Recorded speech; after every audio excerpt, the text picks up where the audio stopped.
10 años un tribunal militar condenó a prisión a unos comandos por un crimen que no cometieron. Esos hombres escaparon del presidio y se instalaron clandestinamente en Los Ángeles.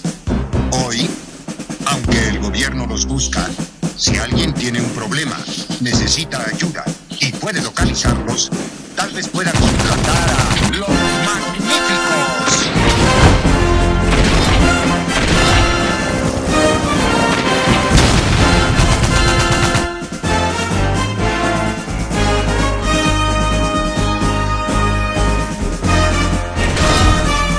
Protagonistas: George Miller como John Animal Smith,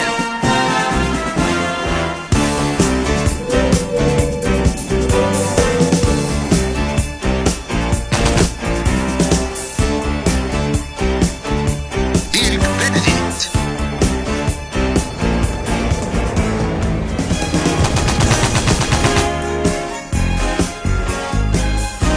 Dwight Schultz,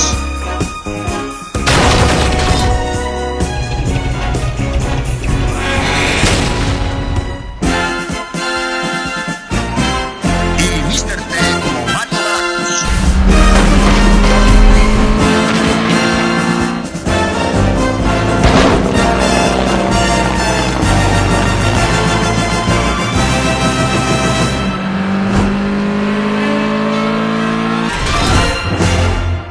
Me encanta cuando un proyecto se realiza.